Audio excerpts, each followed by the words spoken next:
Hi students. Next நம்ம பார்க்க போற டாபிக் என்னன்னா ஜியோஸ்டேஷனரி சேட்டலைட் பத்தி பார்க்க போறோம். ஜஸ்ட் இந்த சிலபஸ்ல இருந்து நமக்கு இந்த ஒரு டாபிக்கை வந்து ரிமூவ் பண்ணிருக்காங்க. பட் ஜஸ்ட் கான்செப்டா என்னன்னு மட்டும் தெரிஞ்சுக்கலாம். ரொம்ப பெருசான ஒரு ஃபார்முலா பேஸ்டோ அந்த மாதிரிலாம் ஒன்றும் இருக்காது. ஓகேங்களா, ஜஸ்ட் ஒரு சிம்பிளான கான்செப்ட் தான். அதை நம்ம ஜஸ்ட் தெரிஞ்சு வச்சுக்கலாம். வேற ஏதாவது ஒரு சம்மில் வந்து அப்ளை பண்ற மாதிரி. ஏன்னா நமக்கு வந்து ஆர்பிட்டல் வெலாசிட்டி, எஸ்கேப் வெலாசிட்டி, அதே மாதிரி ஆங்குலர் மொமெண்டம் இருக்கு, எனர்ஜி ஆஃப் த சேட்டலைட், இது எல்லாமே இருக்கு சிலபஸ்ல. ஓகேங்களா, அதுல எந்த ஒரு இடத்துலயே இதை பேஸ் பண்ணி ஜஸ்ட் ஒரு ஹிண்ட் மட்டும் அந்த இடத்துல தேவைப்பட்டுச்சுன்னா என்ன பண்றது அப்படிங்கிறதுனால ஜஸ்ட் இதையும் நான் உங்களுக்கு சொல்லிடுறேன். ஓகேங்களா, ஜியோஸ்டேஷனரி சேட்டலைட்னா ஒன்றும் இல்லை, ஜஸ்ட் ஒரு பொருள் பூமியை நம்ம வந்து சேட்டலைட்டுங்கிறது என்னது ஒரு துணைக்கோளை பற்றி தான் நம்ம பேசிகிட்டு இருக்கோம். ஆமாங்களா, அப்போ ஒரு கோளை ஒரு துணைக்கோள் சுற்றி வருது அப்படின்னா அதுக்கு பேர் தான் என்னது ஒரு இன்னொரு ஆப்ஜெக்ட். ஒரு கோள் அப்படிங்கிற ஒரு ஆப்ஜெக்டை வந்து வேற ஒரு ஆப்ஜெக்ட், கோளுங்கிறது ஒரு சூரியனை சுற்றி வருது. ஆமாங்களா, ஒரு சூரியனை ஒரு பொருள் ரிவால்வ் பண்ணி வந்துச்சுன்னா அது வந்து அது கோள்னு சொல்லுவோம். அந்த கோளை ஒரு பொருள் ரிவால்வ் பண்ணி வந்துச்சுன்னா அதை வந்து துணைக்கோள்னு சொல்லுவோம். ஆமாங்களா, அப்போ அந்த ஒரு துணைக்கோளோட இருக்கிற இடத்த வச்சு சொல்கிறது தான் என்னது இந்த ஜியோஸ்டேஷனரி சேட்டலைட்னு சொல்லுவோம். ஜஸ்ட் பூமியிலேருந்து நம்ம கன்சிடர் பண்ணோம்னா பூமியிலேருந்து மேலே ஒரு சேட்டலைட் இருக்குது அப்படின்னா பூமியிலிருந்து பார்க்கும்போது ஒரு சேட்டலைட் நகராத மாதிரியே தெரிஞ்சிச்சுன்னா அதுக்கு பேர் தான் என்னது ஜியோஸ்டேஷனரி சேட்டலைட். சிம்பிளாக சொல்லணும்னா பூமி சுற்றுற வேகத்திலேயே பூமி சுற்றுற ஆங்கிள்லேயே சுற்றணும், அதுதான் மீனிங். ஓகேங்களா, பூமி சுற்றுற வேகத்திலேயே பூமி சுற்றுற அதே டைரக்ஷனில் ஒரு பொருள் சுற்றி வந்துச்சு அப்படின்னா அதுக்கு பேர் தான் என்னது ஜியோஸ்டேஷனரி சேட்டலைட். ஓகேங்களா, அப்போ இங்கேருந்து நம்ம பார்க்கும்போது நம்ம கண்ணுக்கு அது எப்படி தெரியும்னா அது ஸ்டேஷனரியாக இருக்கிற மாதிரி தெரியும். ஜஸ்ட் நம்ம ஒரு பொருள் நம்ம கூட பஸ்ஸில் உட்காந்துருக்காங்க, ஜஸ்ட்டு சிம்பிளாக கன்சிடர் பண்ணி பாருங்கள். ஒருத்தர் நம்ம கூட பஸ்ஸில் உட்காந்துருக்காரு, பஸ்ஸும் மூவ் ஆகுது. நம்மளை பொறுத்த வரைக்கும் அவர் எப்படி இருக்காரு, அவரும் நம்ம பக்கத்துலேயே தான் இருக்காரு, அவரும் மூவ் ஆகாத மாதிரி தான் இருக்கும், அவருக்கு பார்த்தா நம்ம மூவ் ஆகாத மாதிரி தெரியும். ஆமாங்களா, ஜஸ்ட் அதே ஒரு கண்டிஷன் தான். சேம் ஸ்பீடில் சேம் டைரக்ஷனில் ரெண்டு பொருள் ரிவால்வ் ஆகுது அப்படின்னு என்ன இருக்கும், அங்கேருந்து பார்த்தா நம்மளும் நம்மளிருந்து பார்த்தா அங்கேயும் ஜஸ்ட்டு இடம் மாறாத மாதிரி இருக்கும். அப்படி அந்த ஒரு கண்டிஷனுக்கு பேர் தான் என்னது அந்த மூவ் ஆகாத ஒரு கண்டிஷன். ஆமாங்களா, அப்போ அதுதான் இந்த இடத்துல என்ன நடக்குது, ஜியோஸ்டேஷனரி சேட்டலைட்டுங்கிற இந்த ஒரு கண்டிஷன் தான் நடக்குது. அப்போ பூமி எவ்வளோ நேரம் ஆகுது ஒரு டைம் சுற்றி வரத்துக்கு, தனித்தனியாக சுற்றிக்கிறதுக்கு எவ்வளோ நேரம் ஆகுது, 24 hours. அப்போ அந்த ஜியோஸ்டேஷனரி சேட்டலைட்டோட டைம் பீரியட் அப்படின்னு கேட்டாங்கன்னா நம்ம என்னென்னு எழுதணும், 24 hours நம்ம ஜஸ்ட்டு அப்ளை பண்ணுற மாதிரி இருக்கும். ஓகேங்களா, ஜியோஸ்டேஷனரி சேட்டலைட்டோட டைம் பீரியட் என்னது 24 hours. இதை பேஸ் பண்ணி ஜஸ்ட் வேறு ஏதாவது கண்டிஷன் இருக்கும் அப்படிங்கிறத பார்த்து வரலாம். Just the satellite which appears stationary relative to the earth. எர்த்லேருந்து பார்க்கும்போது ஒரு சேட்டலைட் வந்து ஸ்டேஷனரியாக இருக்குது அப்படி தான் நம்ம கண்ணுக்கு தெரியுது அப்படின்னா அந்த ஒரு சேட்டலைட் நம்ம என்னென்னு சொல்லலாம், ஜியோஸ்டேஷனரி சேட்டலைட்னு சொல்லலாம், அல்லது ஜியோசின்க்ரோனஸ். ஓகேங்களா, தமிழில் புவிநிலை துணைக்கோள்னு சொல்லுவோம். ஓகேங்களா, ஜியோஸ்டேஷனரி சேட்டலைட் அல்லது ஜியோசின்க்ரோனஸ் சேட்டலைட்னு சொல்லலாம். The orbit of geostationary satellite is known as parking orbit.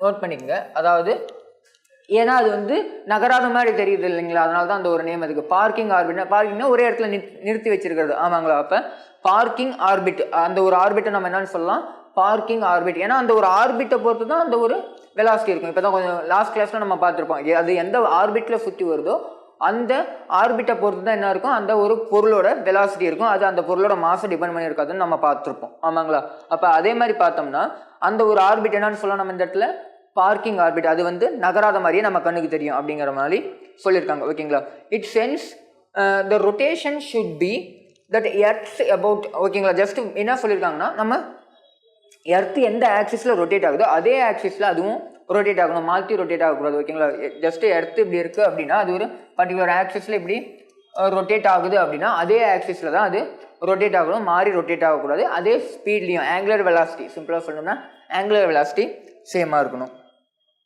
That is பூமி எப்படி ரொட்டேட் ஆகுது, ஆன்டி கிளாக் வைஸ் டைரக்ஷனில் தான் ரொட்டேட் ஆகுது. ஒரே ஒரு கிரகம் மட்டும்தான் வந்து கிளாக் வைஸில் ரொட்டேட் ஆகுது, ஐ திங்க் அது வீனஸ். ஓகேங்களா, வெள்ளி கிரகம்னு தமிழில் சொல்லுவோம்ல. ஓகேங்களா, அந்த ஒரு கிரகம் மட்டும் தான் எப்படி சுற்றுது, கிளாக் வைஸில் சுற்றுது. மற்ற எல்லா கிரகமும் நம்ம சூரிய குடும்பத்தில் ஆன்டி கிளாக் வைஸில் தான் ரொட்டேட் ஆகுது. அப்படி மீனிங் ஆன்டி கிளாக் வைஸ்னா மீனிங் என்னது, west to east, east to west இல்லை, வெஸ்ட் டு ஈஸ்ட்டில் வந்து ரொட்டேட் ஆகுது. இதே டைரக்ஷனில் அந்த ஒரு துணைக்கோளும் ரொட்டேட் ஆனால் தான் நமக்கு அது எப்படி தெரியும், ஸ்டேஷனரியாக இருக்கிற மாதிரி தெரியும். ஓகேங்களா, it's period of revolution. Just நம்ம என்ன சொன்னால் இதோட பீரியட் ஆஃப் ரெவல்யூஷன் எப்படி இருக்கும், பூமியோட அந்த ஒரு டைம் பீரியடுக்கு ஈக்குவலாக இருக்கணும் அப்படின்னு சொன்னால் அப்போ பூமியோட டைம் பீரியட் என்னது just 24 hours, just in terms of செகண்ட்லையும் கொடுத்துருக்கோம். ஓகேங்களா, height of the geostationary satellite எப்படி இருக்கும், அதுவும் வந்து ஒரு கான்ஸ்டன்ட் வேல்யூ தான். ஆமாங்களா, ஏன்னா அந்த ஒரு ரேடியஸ் மொத்த டிஸ்டன்ஸ் தானே. அப்போ T = நமக்கு ஃபார்முலா தெரியும், 2π√r³ ஜஸ்ட் அந்த டைம் பீரியட். ஓகேங்களா, அப்போ இதில் ஆருக்கு பதிலாக r+ வச்சு த ஹோல் கியூப்னு எடுத்துக்கலாம். இதோட டைம் பீரியடோட வேல்யூ என்னது 24 hours. இதை ஜஸ்ட் நம்ம சால்வ் பண்ணோம்னா ஆர் பிளஸ் ஹெச்சோட வேல்யூ என்னன்னு கிடைக்குது, ஆர் பிளஸ் ஹெச்சோட வேல்யூ என்னன்னு கிடைக்குது 42,000 கிலோமீட்டர்னு கிடைக்குது. ஆர் பிளஸ் ஹெச்சோட வேல்யூ 42,000 கிலோமீட்டர் அல்லது 7 ஆர்க்கு ஈக்குவல். அந்த டிஸ்டன்ஸ் என்னது 7 ஆர். ஜஸ்ட் இதுலேருந்து இது ஒரு ஆறு, மொத்த டிஸ்டன்ஸ் என்னது அது இருக்கிற இடம் இங்கேருந்து 7 ஆர் டிஸ்டன்ஸில். ஓகே, ஒருவேளை சர்ஃபேஸ்லேருந்து நமக்கு தேவை அப்படின்னா என்னது ஒரு ஆரை மைனஸ் பண்ணோம்னா 6 ஆர். ஓகேங்களா, height of the geostationary satellite from surface of the earth. Surface of the எர்த்லேருந்து நமக்கு தேவைப்படுச்சுன்னா என்னது ஒரு ஆரை நம்ம மைனஸ் பண்ணிட்டோம்னா மீதி என்ன இருக்கும் 6 ஆர். அல்லது ஒரு ஆரோட வேல்யூ எவ்வளோன்னு நமக்கு தெரியும் 6400. ஆமாங்களா, அப்ராக்சிமேட்லி 36,000 கிலோமீட்டரில் வந்து நமக்கு கிடைக்கும். ஓகேங்களா, இதுதான் என்னது ஜஸ்ட் இந்த ஒரு ரெண்டு கண்டிஷனில் எவ்வளோ டிஸ்டன்ஸில் இருக்குது அப்படிங்கிறது. ஓகேங்களா, இதோட ஆர்பிட்டல் வெலாசிட்டி எப்படி இருக்கும் அப்படின்னா 3 km/s இருக்கும். ஏன்னா டிஸ்டன்ஸ் இன்க்ரீஸ் ஆக என்ன ஆகுன்னு சொன்னால் அந்த ஒரு வெலாசிட்டி குறையும். ஆமாங்களா, அப்போ ஆர்பிட்டல் வெலாசிட்டி அதுக்கு எவ்வளோ இருக்குது 3 km/s இருக்குது. ஜஸ்ட் இது எல்லாமே கான்ஸ்டன்ட் வேல்யூ. எதை டிபெண்ட் பண்ணினா இந்த ஒரு ஜியோ ஸ்டேஷனரி சேட்டலைட்டை டிபெண்ட் பண்ணி ஜஸ்ட் இதை மட்டும் ஞாபகம் வச்சுங்க. இதுக்குன்னு தனியாக எந்த ஒரு ஃபார்முலாவில் ஜஸ்ட் 24 hours டைம் பீரியட்னா 24 hours, டிஸ்டன்ஸ் சர்ஃபேஸில் இருந்தால் 6 hour டிஸ்டன்ஸில். ஓகேங்களா, இதே வந்து சென்டர் ஆஃப் த இடத்துல இருந்தால் 7 hour டிஸ்டன்ஸு. அதோட ஆர்பிட்டல் வெலாசிட்டி அந்த ஒரு பொருளோட ஆர்பிட்டல் வெலாசிட்டி எப்படி இருக்கும் 3.08 km/s. ஓகேங்களா, நெக்ஸ்ட் நம்ம பார்க்க போகிறது என்னன்னா angular momentum of the satellite, அதாவது துணைக்கோளோட கோண திசை வேகம். ஓகேங்களா, இது ஜஸ்ட் நம்ம கெப்லரோட செகண்ட் லா பேஸ் பண்ணி இருக்கும். ஓகேங்களா, கெப்லர்லாம் நம்ம நெக்ஸ்ட் கிளாஸில் பார்ப்போம். ஓகேங்களா, அதுக்கு முன்னாடி ஜஸ்ட் நம்ம ஆங்குலர் மொமெண்டம்னா என்ன எப்படி இருக்குது அப்படிங்கிறத பற்றி பார்த்துடலாம். நமக்கு ஆங்குலர் மொமெண்டம்க்கு ஃபார்முலா தெரியும், என்னது மாஸ் இன்ட்டு வெலாசிட்டி, அதாவது லீனியர் மொமெண்டம் இன்ட்டு ஆர், அதுதானுங்களா. அப்போ எம் இன்ட்டு வி அப்படிங்கும் போது அதாவது எம்வி இன்ட்டு ஆர். ஆமாங்களா, எம்வி இன்ட்டு ஆர். விக்கு பதிலாக நம்ம என்ன யூஸ் பண்ணலாம் ஆங்குலர் மொமெண்டம் ஜஸ்ட் சுற்றி வருது. அப்போ அந்த ஆர்பிட்டல் வெலாசிட்டியோட ஃபார்முலா தான் ஜஸ்ட் நான் யூஸ் பண்ண போகிறேன். √GM/r இன்ட்டு இந்த ஒரு ஆர் கிடைக்கும். நம்ம எம் மறுபடியும் உள்ளே கொண்டு வந்தோம்னா நமக்கு என்ன கிடைக்குது, இதுதான் நம்ம ஆங்குலர் மொமெண்டம்கான இந்த சேட்டலைட்டோட ஆங்குலர் மொமெண்டம்கான ஒரு ஸ்டாண்டர்ட் ஃபார்முலான்னு சொல்லலாம். L √M உள்ளே வந்தால் m² G கேபிட்டல் MR. நல்லா நோட் பண்ணிக்கங்க, இந்த இடத்துல கேபிட்டல் எம்மும் இருக்குது ஸ்மால் எம்மும் இருக்குது. இந்த எம்முங்கிறது என்னது அந்த ஒரு ஆப்ஜெக்டோடது, இந்த எம்முங்கிறது எர்த்தோடது. ஓகேங்களா, அப்போ ஆங்குலர் மொமெண்டம்கான ஃபார்முலா என்ன டிபெண்ட் பண்ணியிருக்கு small M and capital M ரெண்டையுமே டிபெண்ட் பண்ணியிருக்கு. அப்போ angular momentum of the satellite depends on both mass of orbiting and central body. இதுக்கு முன்னாடி நம்ம பார்த்தது எல்லாமே சென்ட்ரல் பாடியோட மாஸ் மட்டும் தான் டிபெண்ட் பண்ணியிருக்கு. அந்த ஒரு கண்டிஷன்ஸ் பார்த்தோம், எக்ஸாம்பிளுக்கு அந்த ஆர்பிட்டல் வெலாசிட்டியாக இருக்கும், டைம் பீரியடாக இருக்கும். ஓகேங்களா, இப்போ இந்த இடத்துல என்ன டிபெண்ட் பண்ணியிருக்கு ஆங்குலர் மொமெண்டம் எதை டிபெண்ட் பண்ணியிருக்கு சென்ட்ரல் மாஸோட மாஸையும் டிபெண்ட் பண்ணியிருக்கு, அந்த ஆர்பிட்டிங் அந்த ஒரு பொருட்களோட மாஸையும் டிபெண்ட் பண்ணியிருக்கு, as well radius of the ஆர்பிட்டா எப்பயும் போல் ரேடியஸ் ஆஃப் த ஆர்பிட்டையும் டிபெண்ட் பண்ணியிருக்கு. ஒவ்வொரு கண்டிஷன்லையும் அது டைரக்ட்லி ப்ரொபோஷனலாக இன்டைரக்ட்லி ப்ரொபோஷனலாக அது மாறுமோ ஒழிய பட் டிபெண்ட் பண்ணியிருக்கு. இது ரேடியஸ் அந்த ஒரு ஆர்பிட்டை டிபெண்ட் பண்ணியிருக்கு. ஓகேங்களா, இந்த இடத்துல டைரக்ட்லி ப்ரொபோஷனலாக டிபெண்ட் பண்ணியிருக்கு. அப்படின்னா என்னது ஆங்குலர் மொமெண்டம் ரேடியஸ் இன்க்ரீஸ் ஆச்சுன்னா ஆங்குலர் மொமெண்டம் இன்க்ரீஸ் ஆகும், அதுதான் meaning. Next, in case of satellite motion force is central. So central force தானுங்களா நமக்கு தெரியும். சென்ட்ரல் ஃபோர்ஸ் நமக்கு தெரியும், இந்த கிராவிடேஷனல் ஃபோர்ஸ் ஒரு சென்ட்ரல் ஃபோர்ஸ், கிராவிடேஷனல் ஃபோர்ஸ்னால தான் அது என்ன ஆகுது ரொட்டேட் ஆகுது. அப்போ ஃபோர்ஸ் சென்ட்ரல் ஃபோர்ஸ் அப்படிங்கும்போது டார்க் என்னது எப்பயும் போல நம்ம பார்க்குற கண்டிஷன் சென்ட்ரல் ஃபோர்ஸ்னாலே டார்க்கோட value 0 and hence angular momentum of the satellite is constant.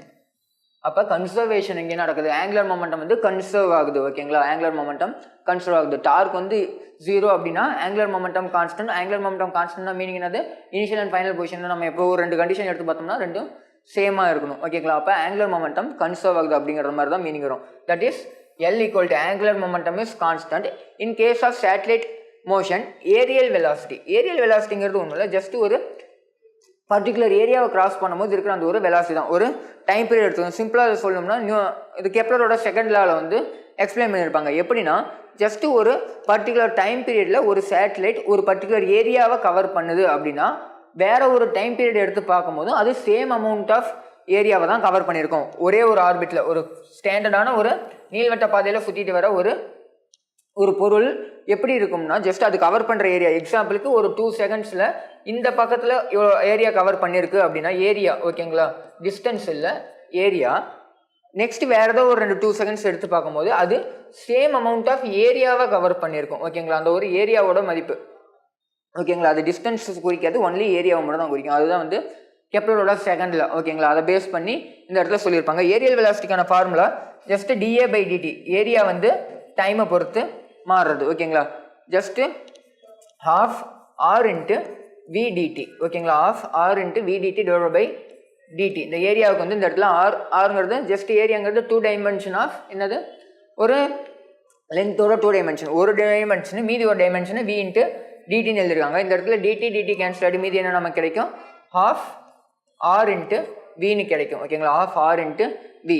இதை நம்ம என்ன எழுதலாம், இப்போ தான் நம்ம பார்த்தோம் L = mRv.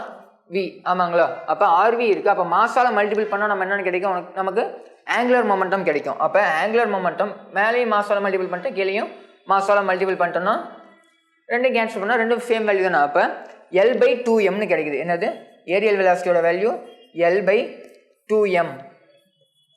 ஓகேங்களா, அப்போ ஆங்குலர் மொமெண்டம் இதுலேருந்து என்னன்னு தெரியுது, ஜஸ்ட்டு அது ஒரு கான்ஸ்டன்ட் வேல்யூ. ஓகேங்களா, பட் நமக்கு தெரியும் ஆங்குலர் மொமெண்டம் கான்ஸ்டன்ட் அப்படின்னா இந்த இடத்துல ஏரியல் வெலாசிட்டி என்னவாக தான் இருக்கணும்னு சொல்கிறாங்க, கான்ஸ்டன்ட். ஏன்னா இந்த இடத்துல இதுவும் கான்ஸ்டன்ட் வேல்யூ, இதுவும் கான்ஸ்டன்ட் வேல்யூ. அப்போ 2ங்கிறதும் நார்மலாகவே கான்ஸ்டன்ட் வேல்யூ அப்படின்னா ஏரியல் வெலாசிட்டியும் எப்படி தான் இருக்கும், கான்ஸ்டன்ட் தான் இருக்கும். இதை வச்சு தான் என்ன சொல்லியிருப்பாங்க, அந்த பர்டிகுலர் ஏரியாவில் அது கவர் பண்ணுற அந்த ஒரு ஏரியா கான்ஸ்டன்ட் அப்படிங்கிறத வந்து சொல்லியிருப்பாங்க. Areal velocity also constant. இந்த dA/dtங்கிறதுல வந்து நம்ம எடுத்துருப்போம் ஜஸ்ட் கெப்லரோட செகண்டில். நான் கெப்லர்லாம் வந்து நெக்ஸ்ட் கிளாஸில் நம்ம பார்க்கலாம்.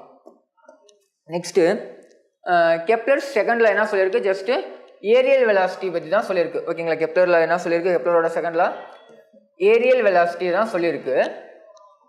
அது வந்து எதை பற்றி பேசுது, நம்ம என்ன சொன்ன மாதிரியே conservation of angular momentum. Angular momentum constant அப்படிங்கும்போது அது எதை டிபெண்ட் பண்ணியிருக்கும், கன்சர்வேஷன் ஆஃப் ஆங்குலர் மொமெண்டம் தான். ஓகேங்களா, ஆங்குலர் மொமெண்டம் கான்ஸ்டன்ட்னாலே அது conservation of angular momentum. Next energy of a satellite. இது இன்னொரு முக்கியமான டாபிக்னு சொல்லலாம்.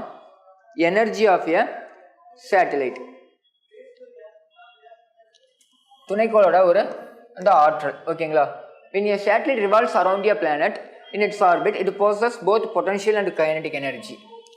ஒரு சேட்டலைட் வந்து ரிவால்வ் ஆகுது. ஓகேங்களா, ஒரு சேட்டலைட்டு ஒரு ஏதோ ஒரு கோளை ரிவால்வ் பண்ணி வருது அப்படின்னா நமக்கு தெரியும் பூமியோட சர்ஃபேஸில் இருக்கும்போது பொட்டன்ஷியல் எனர்ஜி இருக்கும். ஒரு பர்டிகுலர் ஹைட் போனாலும் அந்த ஹைட்டுக்கு ஏற்ற மாதிரி பொட்டன்ஷியல் எனர்ஜியில் வேரியேஷன் இருக்கும். ஆமாங்களா, அப்போ இப்படி ஸ்டேஷனரியாக இருந்துச்சுன்னா அதுக்கு என்ன இருக்கும், பொட்டன்ஷியல் எனர்ஜி மட்டும் இருக்கும். ஒருவேளை அது ரொட்டேட் ஆகுது. ஓகேங்களா, ரொட்டேட் ஆகுது அப்படின்னா அது வெலாசிட்டி இருக்குது. வெலாசிட்டி இருக்குன்னா ஒரு பொருளுக்கு அதுக்கு கைனடிக் எனர்ஜியும் இருக்கும். அப்போ ஒரு பர்டிகுலர் ஹைட்டில் ரொட்டேட்டும் ஆகுது, ஹைட்லேயும் இருக்குது அப்படின்னா என்னது, அந்த இடத்துல பொட்டன்ஷியல் எனர்ஜியும் இருக்குது, கைனடிக் எனர்ஜியும் இருக்குது. ஓகேங்களா, இப்போ அந்த பொட்டன்ஷியல் எனர்ஜி என்ன, கைனடிக் எனர்ஜி என்ன, டோட்டல் எனர்ஜி என்ன அப்படிங்கிறது தான் பார்க்க போகிறோம்.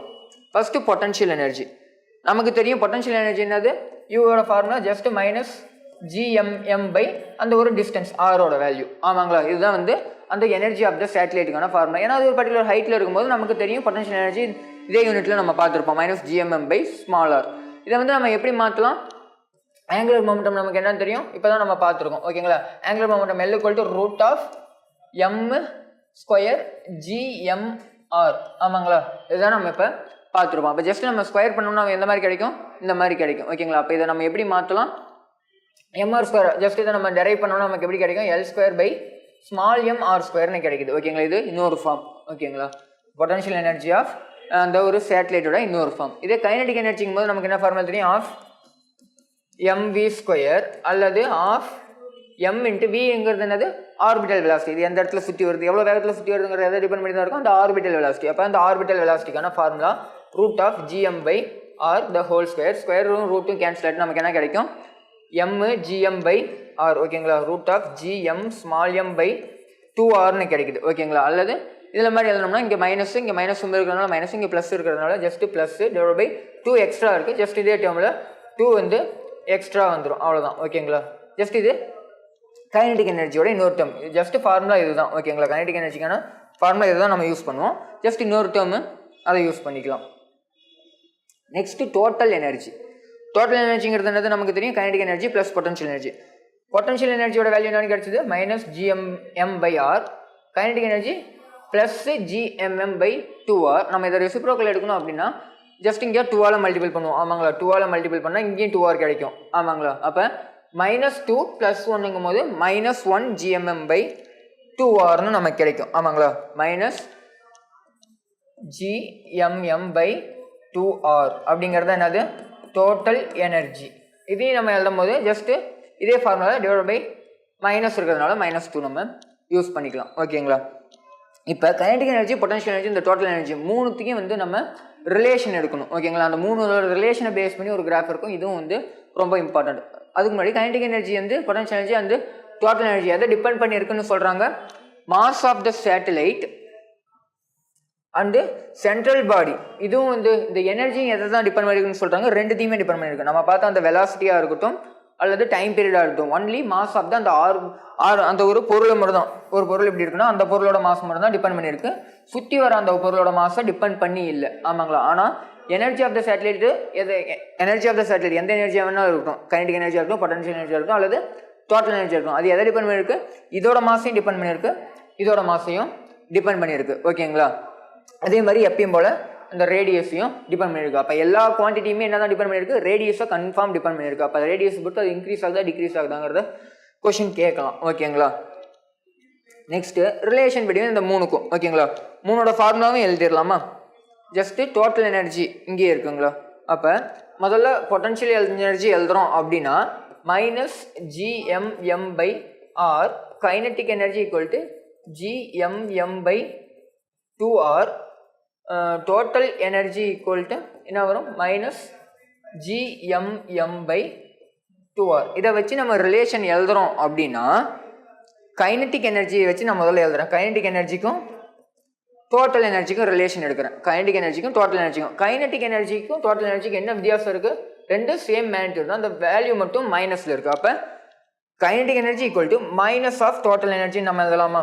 Kinetic energy equal to minus of total energy. அந்த ரிலேஷனில் நம்ம எழுத முடியும். நெக்ஸ்ட்டு அதே ரிலேஷன் நம்ம யூஸ் பண்ணுறோம் அப்படின்னா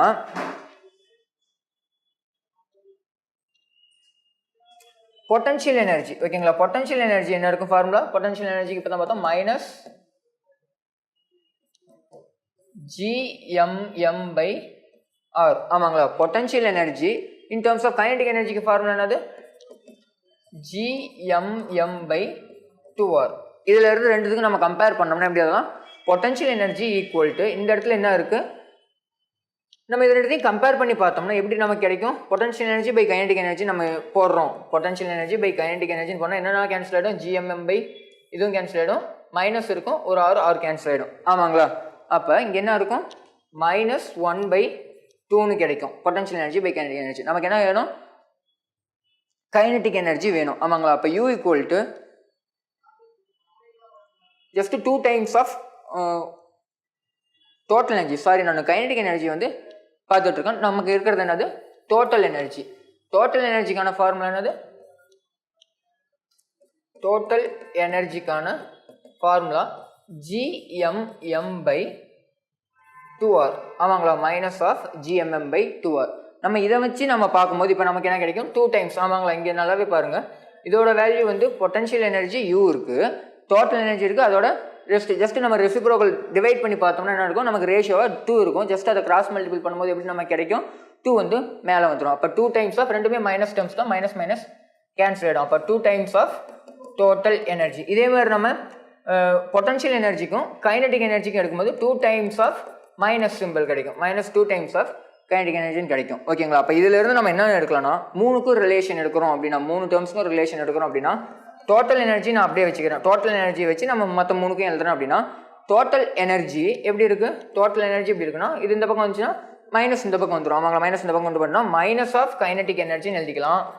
இல்லை இதிலிருந்து எப்படி எழுதலாம்? டோட்டல் எனர்ஜி வேணும்னா பொட்டன்ஷியல் எனர்ஜி எழுதும்போது 2 இங்கே வந்துச்சுன்னா ஹாஃப் ஆஃப் பொட்டன்ஷியல் எனர்ஜி அப்படின்னு எழுதிக்கலாம். ஓகேங்களா? எல்லாமே நான் டோட்டல் எனர்ஜி வச்சு எழுதியிருக்கேன். ஓகேங்களா? டோட்டல் எனர்ஜியை வச்சு நம்ம எழுதும் போது total energy equal to half of potential energy minus of kinetic energy அப்படின்னு எழுதலாம். அப்போ இதை பேஸ் பண்ணி ஒரு கிராஃப் இருக்குது, இம்பார்ட்டண்ட்டான ஒரு கிராஃப்னு சொல்லலாம். இந்த 3 எனர்ஜி, ஒரு சேட்டலைட்டோட 3 எனர்ஜிக்கும் டிபெண்ட் பண்ணி ஒரு கிராஃப் வரைகிறேன் அப்படின்னா எக்ஸ் ஆக்சிஸில் நான் அந்த ஒரு டிஸ்டன்ஸ் எடுத்துக்கிறேன், ஒய் ஆக்சிஸில் என்னது எனர்ஜி எடுத்துருக்கேன். மேலே பாசிட்டிவ், கீழே நெகட்டிவ், சென்ட்ரலில் வந்து அந்த ஆரிஜின். ஓகேங்களா? எனர்ஜி இந்த ஆக்சிஸ்லையும் டிஸ்டன்ஸ் இந்த ஆக்சிஸ்லையும் வச்சுக்கிறேன் அப்படின்னா கைனடிக் எனர்ஜி எப்படி இருக்குது?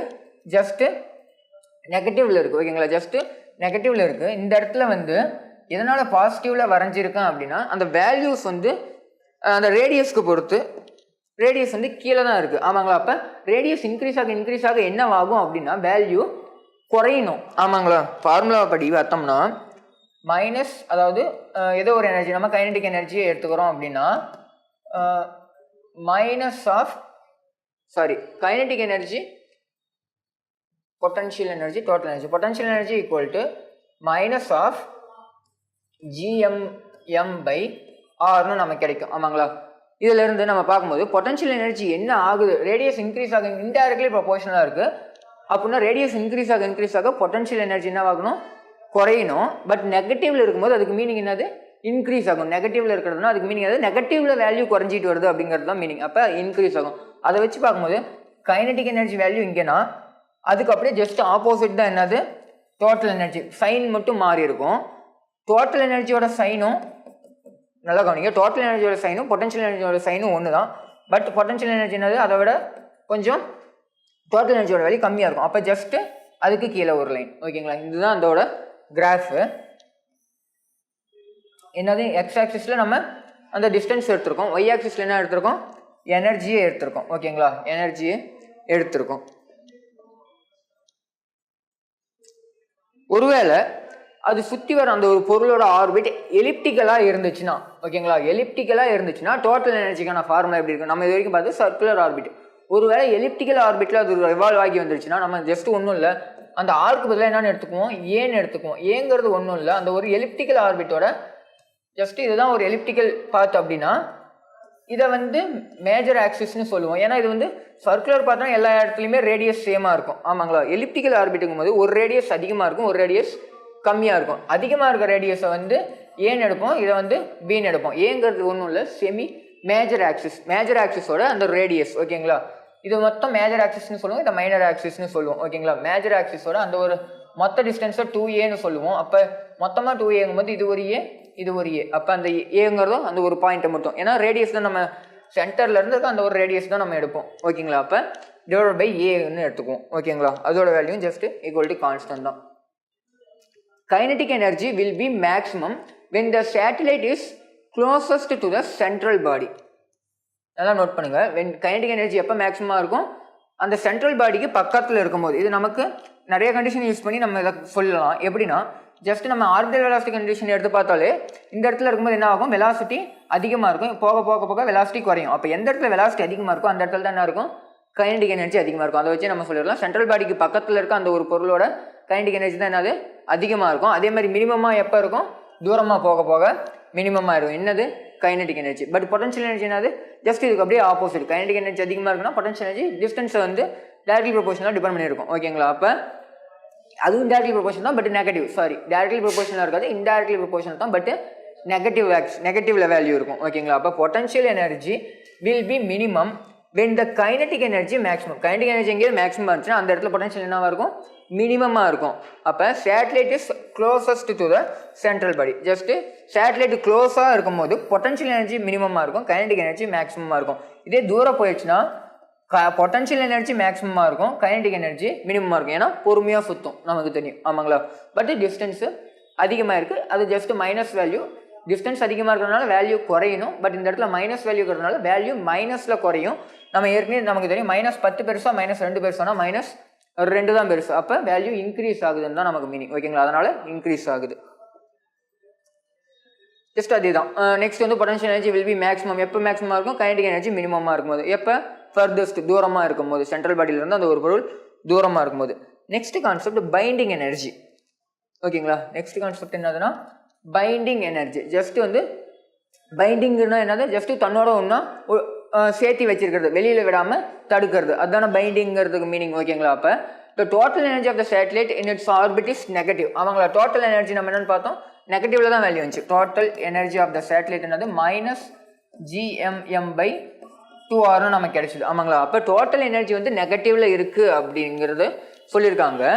நெகட்டிவ் எனர்ஜி அப்படிங்கும்போது நெகட்டிவ் எனர்ஜி மீன்ஸ் என்னது, satellite is bound to that central body, அதாவது அட்ராக்டிவ் ஃபோர்ஸ். நம்ம சொன்னால் கிராவிடேஷனல் ஃபோர்ஸ் வந்து ஒரு நெகட்டிவ் ஃபோர்ஸ், அது என்னது ஒரு அட்ராக்டிவ் ஃபோர்ஸுங்கிறதுனால தான். ஓகேங்களா? அப்போ அட்ராக்டிவ் ஃபோர்ஸ் அப்படிங்கிறதுனால இந்த இடத்துல நெகட்டிவ் அந்த ஒரு வேர்டு. நெக்ஸ்ட்டு நெகட்டிவ் எனர்ஜி இருக்கிறதுனால இந்த இடத்துல என்ன இருக்குது, ஜஸ்ட்டு பவுண்ட் பண்ணி வச்சுருக்கு. எது, ஒரு பொருள் இன்னொரு பொருளை இந்த இடத்துல இது பூமி, இது ஒரு சம்திங் நிலவு அப்படின்னு வச்சுக்கிட்டோம்னா இந்த நிலவை வந்து இந்த ஆர்பிட்லேயே சுத்த வைக்கிறது எது, இந்த பூமியோட அந்த ஒரு கிராவிடேஷனல் ஃபோர்ஸ். அந்த கிராவிடேஷனல் ஃபோர்ஸ்ன்றது ஒரு நெகட்டிவ் ஃபோர்ஸ். ஓகேங்களா?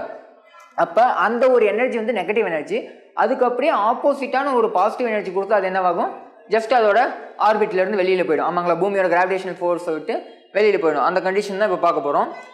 Energy must be supplied to remove it from the orbit to infinity. Just நம்ம இப்போ ஒரு எனர்ஜி நெகட்டிவ்ல இருக்குது, அந்த நெகட்டிவ் எனர்ஜிக்கு பதிலாக ஜஸ்ட் நான் என்ன கொடுக்குறேன், சேம் அமௌண்ட் ஆஃப் எனர்ஜி பாசிட்டிவ்ல நான் கொடுக்குறேன்னா என்னவாகும், அது அந்த எனர்ஜியை வந்து கெயின் பண்ணிட்டு என்னவாகும், அதோட ஆர்பிட்டை விட்டு வெளியில் போயிடும். ஆமாங்களா? அப்போ அந்த ஆர்பிட்டை விட்டு வெளியே எங்கே போகணும், பூமியோட கிராவிடேஷனல் ஃபீல்டை விட்டே வெளியில் போகணும். அப்போ அதை நம்ம என்ன சொல்லுவோம், இன்ஃபினிட்டி. அப்படி இன்ஃபினிட்டிக்கு போகிறதுக்கு தேவையான எனர்ஜிக்கு பேர் தான் என்னது, பைண்டிங் எனர்ஜி இந்த இடத்துல சொல்லியிருக்காங்க. ஓகேங்களா?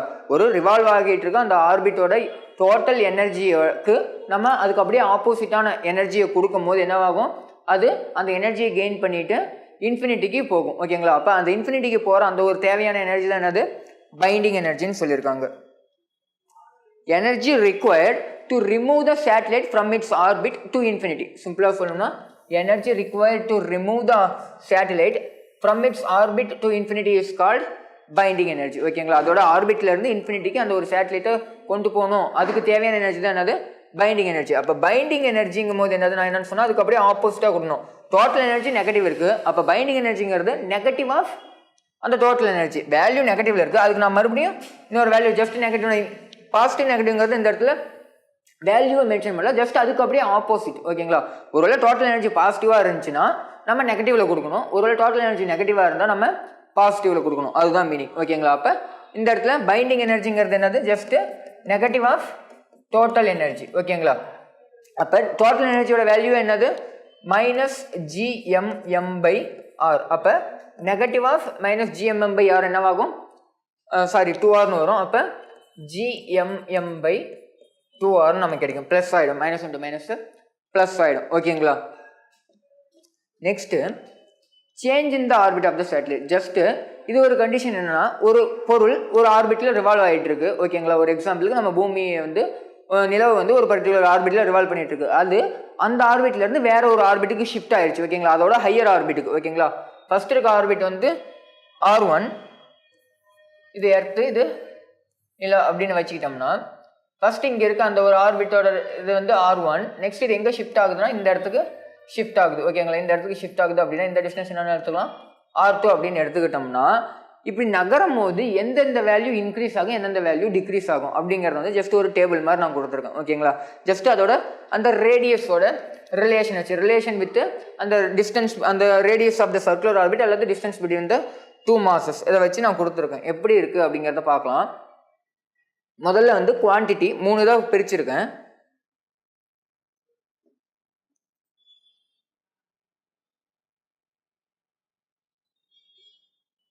முதல்ல வந்து குவான்டிட்டி, ரெண்டாவது வந்து அது வேரியேஷன் இன்க்ரீஸ் ஆகுமா டிக்ரீஸ் ஆகுமா, ரிலேஷன் வித் R, அதை வச்சு தான் இதை எழுத முடியும். ஓகேங்களா? அதை வச்சு சிம்பிளாக அதை சொல்லிடலாம். ஓகேங்களா? முதல்ல ஆர்பிட்டல் வெலாசிட்டி.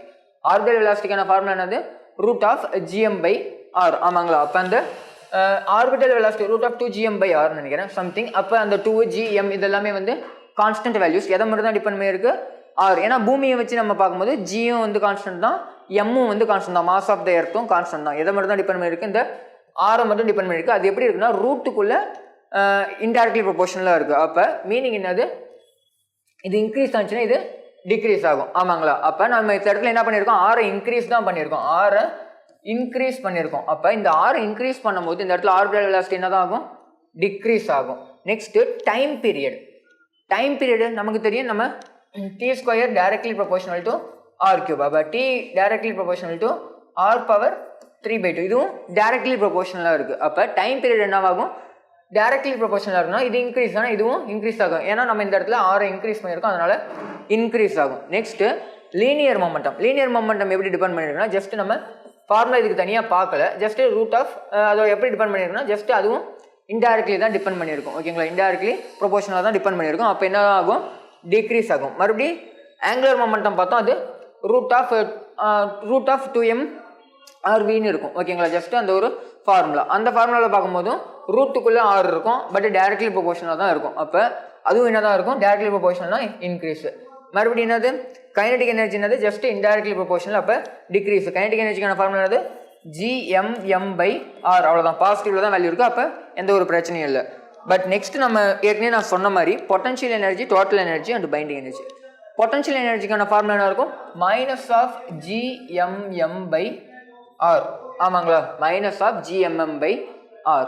இப்போ நல்லா பாருங்க, பொட்டன்ஷியல் எனர்ஜி என்னவாகுது, என்ன நான் இன்க்ரீஸ் பண்ணுறேன், ரேடியஸை இன்க்ரீஸ் பண்ணுறேன் அப்படின்னா வேல்யூ என்னவாகணும், வேல்யூ டிக்ரீஸ் ஆகும். பட் மைனஸில் வேல்யூ டிக்ரீஸ் ஆகுது அப்படிங்கும்போது அதுக்கு மீனிங் என்னது, இன்க்ரீஸ். அப்போ பொட்டன்ஷியல் எனர்ஜி இன்க்ரீஸ் ஆகும். சேம் மறுபடியும் வந்து டோட்டல் எனர்ஜி என்ன தான், ஜஸ்ட் ஃபார்முலா இந்த இடத்துல ஒரு 2r கிடைக்கும். ஜஸ்ட் அது ஒரு கான்ஸ்டன்ட் தான். அப்போ அதை டிபெண்ட் பண்ணியிருக்க போகிறதில்ல. ஜஸ்ட் ரேடியஸ் நான் இன்க்ரீஸ் பண்ண போகிறோம் அப்படின்னா என்ன ஆகும், வேல்யூ குறையும். நெகட்டிவ்ல வேல்யூ குறையுதுன்னா மறுபடியும் டோட்டல் எனர்ஜி இன்க்ரீஸ் ஆகும். பட் பைண்டிங் எனர்ஜிங்கிறது என்னது, டோட்டல் எனர்ஜிக்கு அப்படியே ஆப்போசிட். ஆமாங்களா, அப்போ binding energy, total energy increase ஆச்சுன்னா என்னதாகும், பைண்டிங் எனர்ஜி டிக்ரீஸ் ஆகும். சேம் ஆஸ் நம்ம வந்து கைனடிக் எனர்ஜி மாதிரி. ஓகேங்களா, புரிஞ்சிருக்கும்னு நினைக்கிறேன். Next work done. ஓகேங்களா, என்னது, work done in changing the orbit. இந்த ஆர்பிட்குள்ளே ஜஸ்ட் நம்ம இப்போ இப்படி இருந்து 2 ஆர்பிட்டில் இங்கேருந்து இங்கே கொண்டு போனோம் அப்படின்னு சொன்னோன்னா இங்கே நகர்த்துறதுக்கு தேவையான செய்யப்பட்ட வேலை அல்லது சேஞ்ச் இன் எனர்ஜி எப்படின்னாலும் கேட்கலாம். ஓகேங்களா, அதாவது எனர்ஜி ஆற்றலையோட மாற்றத்தை கேட்டாலும் இதே தான், ஒர்க் டன் எவ்வளோ நடந்திருக்கு அப்படின்னு கேட்டாலும் அதே தான். ஓகேங்களா, அப்போ ஒர்க் டன்னுங்கும் போது நமக்கு என்ன ஃபார்முலா தெரியும், சேஞ்ச் இன் கைனடிக் எனர்ஜி. ஆமாங்களா, kinetic energy final minus kinetic energy final minus kinetic energy initial. ஆமாங்களா, அப்போ ஃபஸ்ட்டு ரெண்டாவதாக இருக்கிறது வந்து ஃபைனலுங்கும் போது இது 2 இது 1ன்னு வச்சுட்டு ஃபஸ்ட் பொசிஷன் செகண்ட் பொசிஷன் வச்சுட்டோம்னா E2 மைனஸ் E1 அதெல்லாம். கைனடிக் எனர்ஜிக்கான ஃபார்முலா நமக்கு தெரியும், -gmm/2r. ஆமாங்களா, -gmm/2r. சாரி, இந்த இடத்துல கைனடிக் எனர்ஜி நம்ம எழுத முடியாது, டோட்டல் எனர்ஜி. ஆமாங்களா, ஒரு ஆர்பிட்டில் இருக்குது அப்படின்னா அதுக்கு என்னதான் இருக்கும், கைனடிக் எனர்ஜியும் இருக்கும், பொட்டன்ஷியல் இருக்கும். அப்போ work done equal to change in energy, total energy. ஓகேங்களா, total energy 2 minus total energy 1. ஓகேங்களா, அதுதான் நான் E2 மைனஸ் E1 எழுதியிருக்கேன். அப்போ டோட்டல் எனர்ஜிக்கான ஃபார்முலா என்னது, -gmm/2r. அது செகண்ட் பொசிஷனுங்கிறது 2 மைனஸ் gmm/2r1. ஓகேங்களா, இப்போ இந்த மைனஸ் மைனஸ் என்ன ஆகிடும், ப்ளஸ் ஆகிடும். அப்போ நான் ப்ளஸ் டேர்மை முன்னாடி எடுத்துக்கிறேன், காமன் டேர்ம்ஸை வெளியே எடுத்துக்கிறேன். காமன் டேர்ம்ஸ் என்னன்னா ஜஸ்ட் gmm/2 வந்து கான்ஸ்டன்ட். ஆமாங்களா, எல்லாத்துலேயுமே கான்ஸ்டன்ட். ப்ளஸ் டேர்மை முன்னாடி வச்சுக்கிறேன். ஓகேங்களா, gmm/2 வெளியே எடுத்துடுறேன். ப்ளஸ் டேர்ம் என்னது, இதில் இந்த டேர்ம் ப்ளஸ் ஆகிடும், மைனஸ் மைனஸ் ப்ளஸ் ஆகிடும். அப்போ 1/r1 மைனஸ் 1/r2. இதுதான் என்னது, ஒர்க் டனுக்கான ஃபார்முலா. ஒரு சேட்டலைட்டை ஒரு ஆர்பிட்லேருந்து இன்னொரு ஆர்பிட்டுக்கு மூவ் ஆகுது அப்படின்னா அந்த இடத்துல நடந்த ஒர்க் டனுக்கான வேல்யூ அல்லது சேஞ்ச் இன் எனர்ஜிக்கான வேல்யூ கேட்டாங்கன்னா அதுக்கான ஃபார்முலா இதுதான். ஓகேங்களா, நெக்ஸ்ட் கிளாஸில் நம்ம எதை பற்றி பார்ப்போம் அப்படின்னா வந்து கெப்லர்ஸ் லா பற்றி பார்ப்போம். அதோட நமக்கு அந்த யூனிட் வந்து நமக்கு முடிகிற மாதிரி இருக்கும். ஓகேங்களா, தேங்க்யூ. டிஎன்பிஎஸ்சி டெட் நியமன தேர்வு, PC, SI, TRB, agri, forest, railway போன்ற அனைத்து போட்டித் தேர்வுகளுக்கும் நேரடி மற்றும் ஆன்லைன் வகுப்புகள் ஆரம்பம். அனைத்து போட்டித் தேர்வுகளுக்கும் ஸ்டடி மெட்டீரியல் கிடைக்கும். நேரடி மற்றும் போஸ்டல் டெஸ்ட் பேட்ச் வசதியும் உண்டு. தொடர்புக்கு future vision study centre, Salem. Contact 9042030163. Future Vision Study Center, Salem.